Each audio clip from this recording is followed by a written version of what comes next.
Hi guys, welcome to day 42 of Ride Like a Thriver. It's Sunday. What's the date? May, oh my goodness, I can't read. 8. Is it really May 8th? I think I missed a few days. Yeah, you did. You were in Phoenix. I was, but I was only there for 10 hours. One day. It just felt a little longer because I was delayed getting home, and I got home kind of the next day. No, that was that night. I waited up, I remember.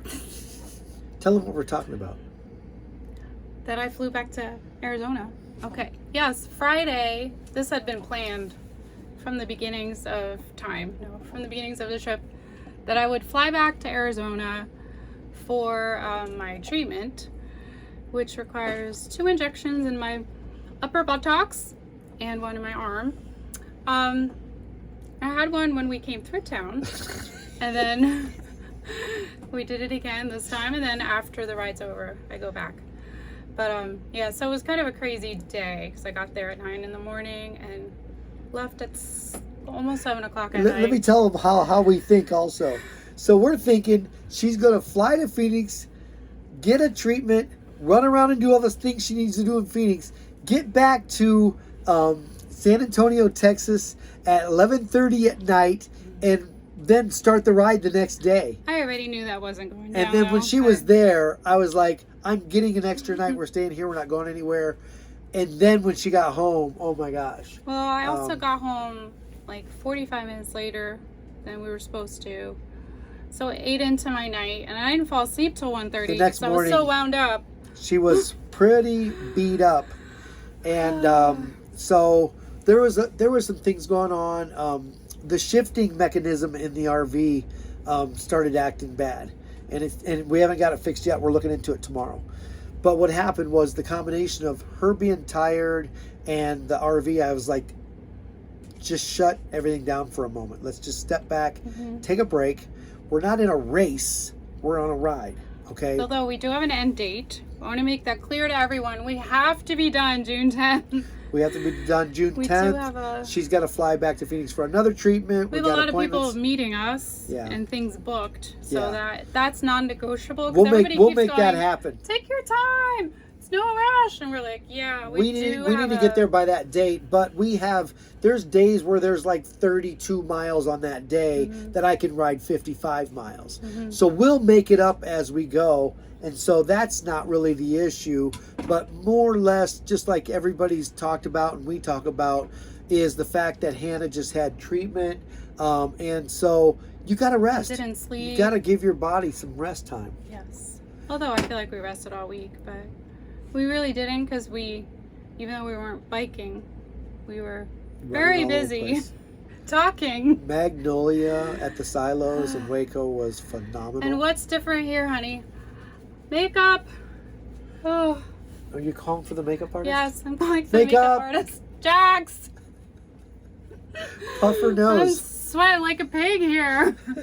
I sweat like a pig in Phoenix Stop. too. Stay on focus. It's so hot. Stay focused because you're messing me up. I think it's a little extra hot right now here. It is. Unseasonably. And they got a heat front that went through here. 100 yesterday, 102 today, and the humidity is unbelievable.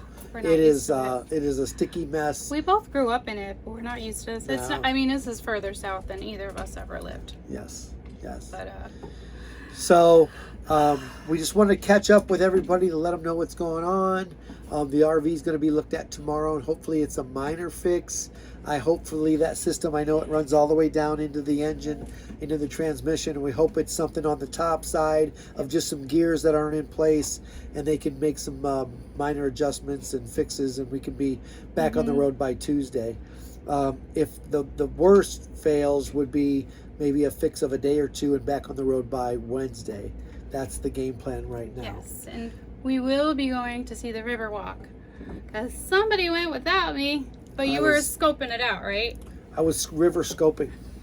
So I put Jax in his little buggy, me on the electric scooter, and parked the RV downtown, and was right a half a block from the San Antonio Riverwalk. If you've never seen it... Excuse you. Did you hear that? If you've never seen it, put it on your list because they were telling, I was listening to the boats going by, telling everybody on the boats like how they built it, why they built it. World Fair, something like that, the World Fair. Yeah. They had the World Fair here, and they they updated it and did all this stuff. But it is phenomenal, and we've heard people saying, wait till you see it during the holidays. We had another guy down there I was talking to said, come down about 3:30, 4 o'clock, and these little boats take you all around. It takes about 50 minutes, and he says when the sun goes down and the lights come on, it is absolutely amazing. So maybe tomorrow. Except at 4 o'clock, it's 100 degrees. You're on a boat. You're not doing anything. You're not on a bike pedaling. In the sun? Do they have covers? It's between buildings. It's all shade. It's beautiful. It's you got to. Cool. But anyway, you got to see it. Pull it up online and just watch some of the videos from it. And I was sitting there and I was like, we cannot leave town until she sees this, because I know how much she will appreciate it. And it's really, really beautiful. Me. You know what I like. Yep. Tell me what we did this morning. So this morning, and how that came about. I got on my bike and I rode 20 miles for exercise, just because I'm so used to riding that we got up this morning and I did a ride on a road from here and back, and I came around the corner and she had the video running, and she's like, I knew you were going to be home, and did a video of me. But I feel bad. Yesterday we didn't capture anything. Not one picture and not one video, because I was in bed till like 2, resting. Yeah. And so, and it's we even though we've been talking a little bit about the magic of the journey and these RV sites and the laundromats and the restaurants and the people we're meeting. So I take Jax out when we first get to this RV site a couple days ago, and on the way back I start talking to a guy across the street, and he listened to my story, and he says, Chuck, you wouldn't believe how we have kind of a similar story. He didn't have a miracle, but he, first of all, went to Ohio State. He's from right outside of Columbus, Ohio, and we know some of the same people. So it was like, what just happened? And so he was in a car accident and lost both of his legs. When he was 28. So when he was 28, he became a double amputee, and he has prosthesis, so he can walk on his artificial legs. And so what happened was he started working with the Wounded Warrior program, because he has military background, and he's a coach. So he took an absolutely really tough situation that happened in his life with losing both legs in a car accident, and turned it into a situation to coach people coming back from war who have lost arms, legs, body parts, and he coaches them through this. Another thing that happened to him was somebody suggested that they were going to run a marathon and they wanted him to join them. And what they do is they have a bicycle and you crank it with your hands. And so his first road bike, or hand bike, was an inexpensive bike, and he loved it. And he said he just abused it. He was outside of Columbus, Ohio on the bike paths, and he said he just beat this thing up. And so the Wounded Warrior said, we're going to help you out here. They got some sponsorship, and I think the bike he has now is something in the $20,000 range, and they send him all over the world on these rides. And this is a dude from Columbus, Ohio. So last night, me and a couple of neighbors out here having a little chat. Bobby comes over and we start talking, and then after we talk for a little while, he says, I've got to get going, go to bed. I got to get up for church in the morning. And I said, where do you go to church at? He says, well, I had a house outside of town here, so it's a little bit of a ride to get out there, 20, 30 minutes. But he said it's worth it. I know the people and stuff. And I said, can we go with you to church? He said, absolutely, absolutely. So we went with Bobby to church, and he's a great guy. Just the conversation, and us talking about our life and him talking about his life. And it's just one of those beautiful God moments that you can't plan this stuff. It just happened and fell into place. So he takes us to his church, and what happened there? Well, we worshipped. Wow, the music was amazing. Phenomenal. It was really good. And the sermon. I'm going to downplay that one. Yep. Yeah, it was just really special. Very needed. Yes. And then afterwards we met a couple people behind us and next to us, and this lady, She keeps like coming closer to Chuck. She came from She's on way the other over though. side She of come me. from way over, and she's standing here listening to me tell them my story and our story and everything. Yeah, and she's she like- keeps easing in, and she like, goes, "I was so "I drawn don't to want to you." interrupt, but I got to tell you, I was sitting back there, and during church, God just kept pointing you guys out, where I had to come over and introduce myself." So And what does she do? Of course, we have to tell her the story and bless her. And she's like, "I'm an artist," and I think it was a few days ago that she painted this. She painted a painting, and she's like, "I have to give it to you." Of an angel, yeah. and she wants to give it to Hannah Yeah. today. So or today or tomorrow, I think. But yeah. So it's so neat when stuff like that happens, because I don't know. She was in tears. It was yeah. Mother's Day. She lost her mom 9 years ago. We started talking about that. To She was breast in cancer. tears. We're all hugging. The conversation was Yeah. absolutely incredible. And Bobby's right there, who took us watching, you know, how God pours out in our lives, and how we, you know, tell our stories to bless people. And you could just tell he was just so happy to be a part of that. It's really special. And then we went out for lunch together. Yep. Ate some really good food. Had I feel lunch. like it's been a few days since I've had some really good food. Yeah. Good for me food. Sometimes that's hard. Yep. So On the just the journey continues. Beautiful people in our paths. Beautiful places. We've never seen Waco, Austin, Texas, San Antonio, Texas, and then the ride goes east from here. And I'm excited because there's no mountains east of here, so there's no crazy climbs like we've been doing. And you know, we want just alligators and skeeters. Alligators, skeeters, dogs. They said there's dogs, wild dogs back in those areas. Spray. We got some pepper spray. Like, that's gonna help. I have it. I'm gonna He's pepper. got pepper spray. If they come up on me and they can catch me going 20 miles an hour, That's what we peppered. figured out. Like, if they're coming at you going that fast, it'll make you just go faster. Yeah, crank it out. But it's one of those. I just want to say, I think it's because it was kind of such this huge mind turn of event of, can this 57-year-old guy who went through stage 4 cancer and his muscles melted off of him, could he even do this? And you know, a few days into it, I just fell in love with it. I mean, I get on the bike and I take off now, and I'm just cranking. It's like, you need to bike. Yeah, it really became a beautiful part of my day, how I feel. You know, my prayer time, I've got a speaker on my bike. I'm listening to worship music, and a song comes on, and I'm in tears on my bike, and I'm praying for. I noticed when you're like, all of a sudden the hand goes up. And I think you may have seen it on some videos, and go look at my videos if you haven't. All of a sudden it's like, Can't help it. I just feel it. I just gotta going, go. I just gotta do it. I gotta do it. to, I'm praising the I Lord. need to lift some weights. Yeah. And so, you know, basically, and you know how it is, guys.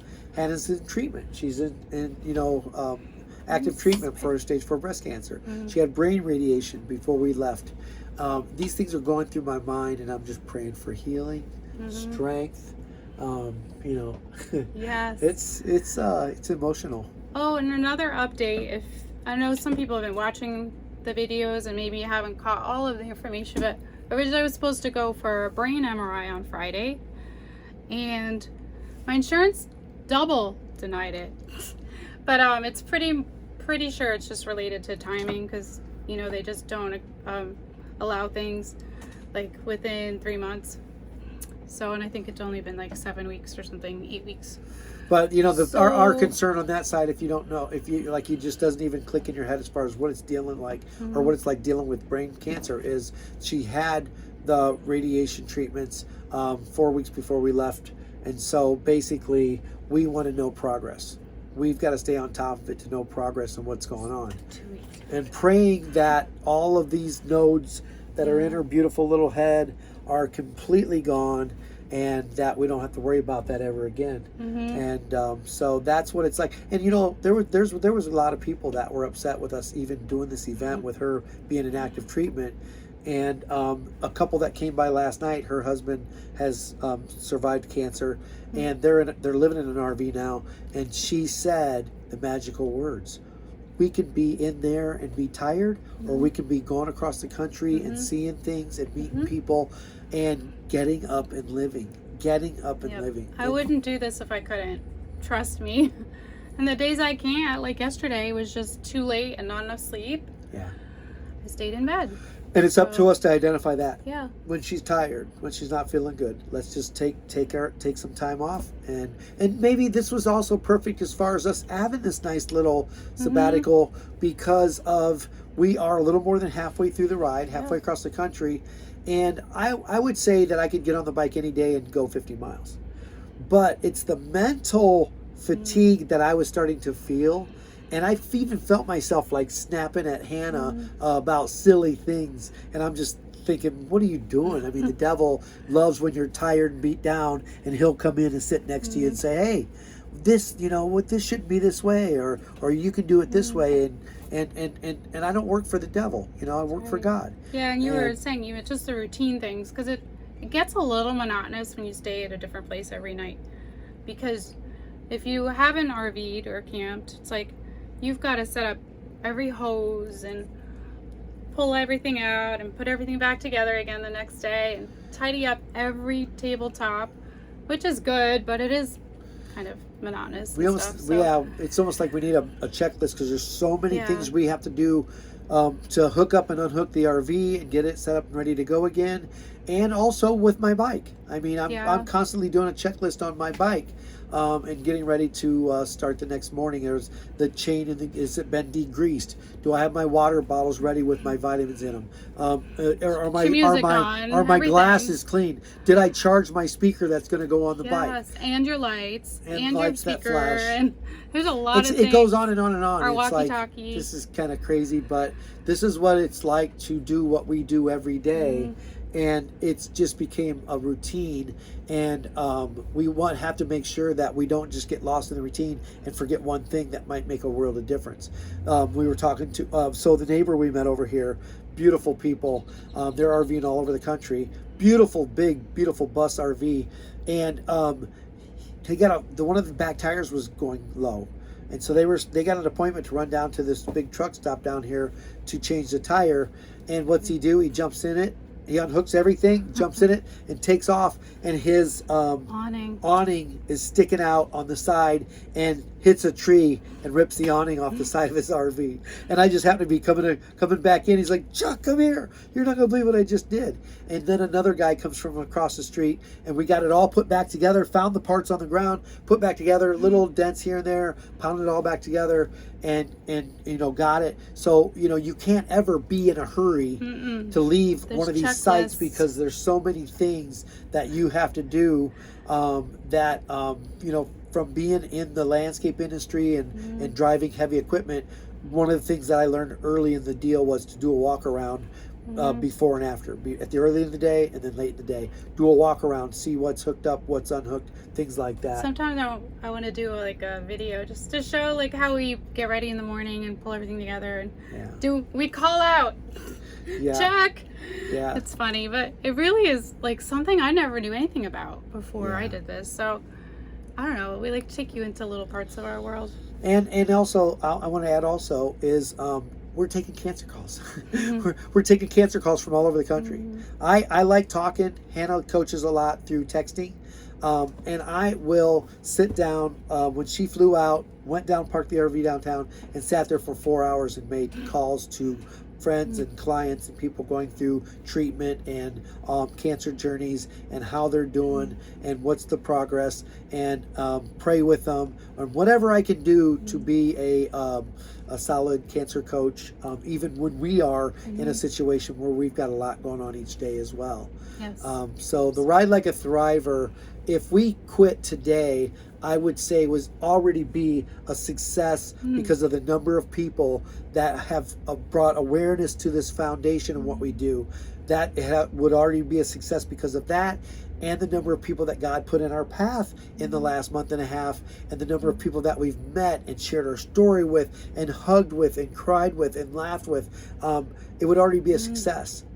we're halfway It's through. amazing. We got another month of this to go, and I know that it's just going to be that much more exciting. So we want to keep sharing updates with you guys, not just the ride, but also. Yeah, and thank you for praying. I really, obviously, that's what carries us, and we really appreciate it because we feel your love and your heart for us and all that we're doing, for sure. Absolutely. But don't worry about me.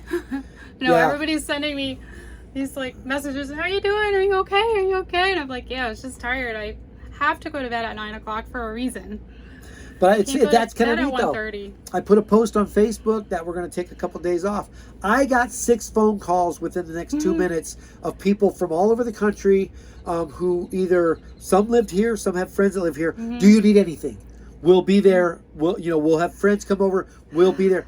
When I need some ice. that kind of stuff happens though, think about it. Everybody around the country watching these feeds and watching this stuff sees this and sees that we're tired, we're going to take a day off, and what Hannah's going through, and they show up like, what do you need? What can we do? And it's like, she needs rest, and you can pray. Yes. That's it. Yeah. That's it. Yeah. So, and thanks for the prayer. Thanks for the donations that we never really asked for that have been trickling in since the ride started to pay for gas and food and water has been absolutely phenomenal. And, wanted to thank you for not just the prayer, but also the love and support that everybody's given us through this journey. And we really hope and pray that this event is inspiring people to get up and live no matter what kind of situation they're in right now. How bad, how tough, what's going on physically, what's going on mentally. The answer to every single one of these things is to get up and live, and get up and live physically, get up and live mentally, and get up and live spiritually. Be alive in Christ. Yeah. That is true life. True life. I feel it. I love it. Yes. I feel the freedom. I feel that beautiful situation that happens in your life when you let God orchestrate your days and you quit trying to do your plan and beat your head against the wall because things aren't going the way that you want them to go, or other people aren't behaving the way that you want to control them and you want them to behave. And if you step back and give it to God and say, you know what, this is a beautiful life. Even take it from 2 stage 4 cancer thrivers. Yes. Thanks, guys. Make your days God gives you count. Absolutely. Keep following us on the ride, getupandlive.org. Watch us. Give that site to everybody. It's phenomenal, the number of people that are watching this event and sharing it with their loved ones, sharing it on their page. It is just absolutely phenomenal. Yeah. We love you guys. Thanks for putting up with us. No, that's for me.